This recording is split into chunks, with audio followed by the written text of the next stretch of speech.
So, the Brooklyn Nets just sent my boy Kyrie Irving over to the Dallas Mavericks for Spencer Dinwiddie, Dorian Finney-Smith, a 2029 first round pick, unprotected, a 2029 second round pick, and a 2027 second round pick. The trade was a very interesting one to say the least. Once I heard of news that Kyrie was requesting a trade, a lot of things went through my head like, dang, what teams are going to make that trade for Kyrie, especially with all the baggage that, comes with a player like Kyrie, as Kyrie is a kind of out there type of guy. I have no personal beef with Kyrie and what he got going on or whatever he do, but it was kind of like, dang, I don't really know what team's going to really want him. First team come to mind was the Los Angeles Lakers. I'm like, okay, LeBron, Kyrie, Anthony Davis, that's going to be a really tough team. Honestly, I can really see them probably fighting their way up into the playoffs. I wouldn't want to face them in the first round, but, health got to be an issue because Kyrie is not a healthy guy. He doesn't stay healthy. He's on or off the court a whole lot, sometimes for personal reasons. You just never really know what you're going to get when you get Kyrie. And I'm like, okay, AD's also like all day clothing kind of type of guy because that's all he does. He wears everyday clothing. Bro never plays. He's always injured. That's why he didn't make the All-Star team initially. He's going to make it as a replacement because somebody's not going to be able to play in the All-Star game. But basically, with everything going on, it was just really like, okay, Los Angeles Lakers is my first team that I'm thinking of is going to go for Kyrie. If not the Lakers, then the second team, which is actually the team that got him, was the Dallas Mavericks. And the other teams I had was like maybe the New Orleans Pelicans. I'm surprised there was no talks about them. I was actually, I never believed he was going to go to Phoenix. I didn't see that happen. I just didn't know how that was going to work. But it was either going to be Lakers, Clippers, Mavericks, and the Mavericks made the move and got him. So, honestly, this is a really big move for the Mavericks. I know that a lot of people talk about most teams that make, trade deadline moves and stuff, those teams don't go on to win championships, which is true. But I feel like this is a championship move. And it's not the first time I feel like the, Mavericks have made a championship level play during the trade deadline. Because when they made that play for Rondo all those years ago, which is going to make more sense in a couple minutes when I explain kind of this. But I can't remember what year it was. But Rondo at one point was like, okay, he was one of the top 5, maybe top 10 point guards in the NBA for a minute. He had came from his ACL injury. He wasn't meshing with Brad Stevens. Things were going wrong, so they traded him to the Dallas Mavericks. At the time, Dallas had a lot of talent.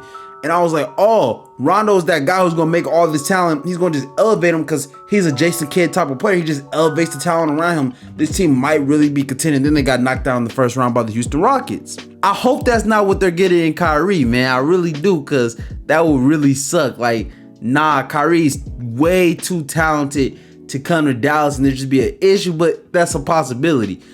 But in all honesty, I don't see that happening. I think Kyrie's going to come there and he's just going to ball. He's just going to go and, play the best basketball we see him play, just like he always does. Like, I'm not the biggest fan of Kyrie as the best player on a team, but as a second option, he's shown that he can be that. I mean, the Brooklyn Nets, when him and KD were on the floor, they were basically unstoppable. Like, teams were getting walked by them. Like, those two together were dominating teams for a minute. They were pushing towards the first seed in the East type of ability. Like, they're really freaking good when he's on the court.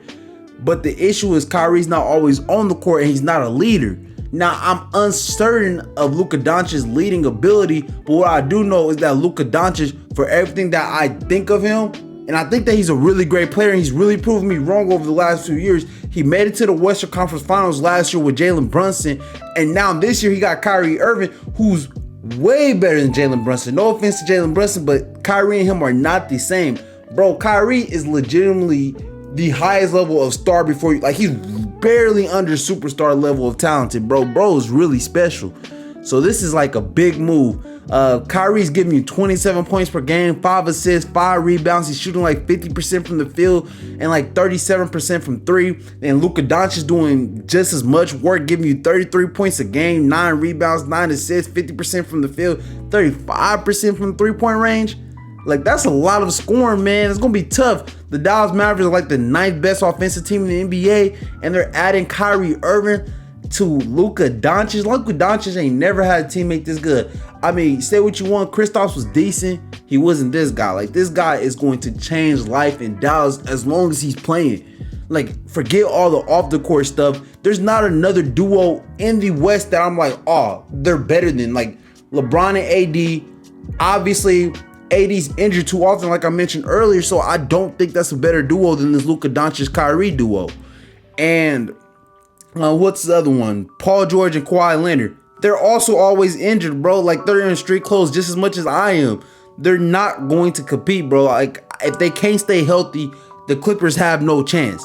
And then Steph is by himself in Golden State. They're probably going to lose in round one. I ain't worried about Ja and Desmond Bain and JJ, whatever his name is. I'm not worried about those guys, man. All they do is talk. They literally all talk. I ain't worried about none of that. Give me Dallas in a 7-game series. Like, out of all the teams out west, and we can look at the current standings. The first seed is the Denver Nuggets. The second seed is the Memphis Grizzlies. The third seed is the Sacramento Kings. The fourth seed is the Clippers. Fifth seed Fifth seed Suns.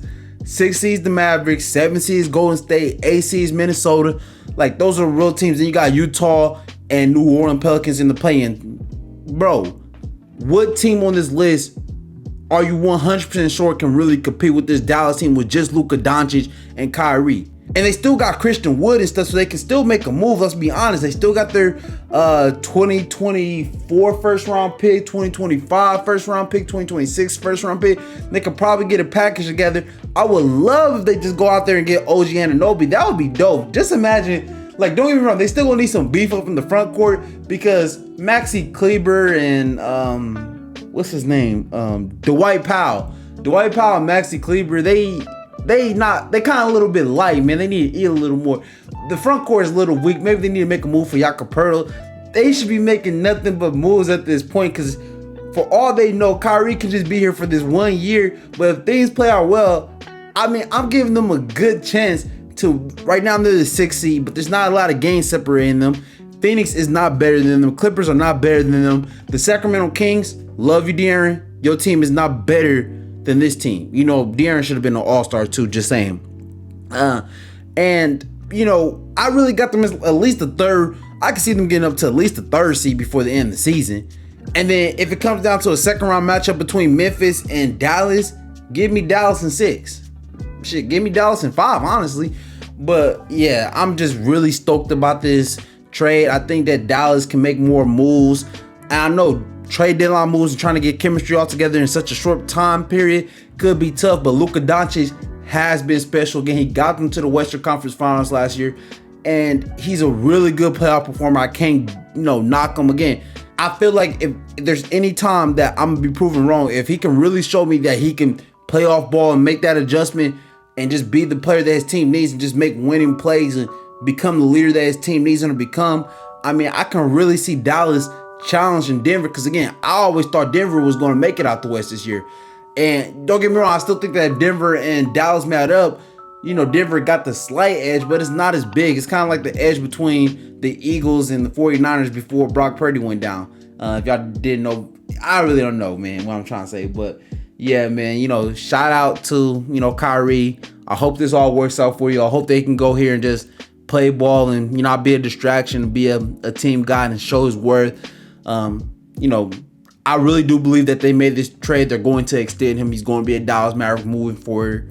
I hope that Dallas continues to make moves, maybe sign Miles Turner or do what you want to do and just figure out everything that you need. Get your veterans in order, build this team around these two perfectly, and just get the rest of those guys in. I would really like to see this because, they piqued my interest. So, hey, that's pretty much all I got for this video. It was just a short video, just me coming in and speaking on this Mavericks trade for Kyrie Irving. And y'all let me know what y'all think about this. This is wild. But hey, I'm out. Peace.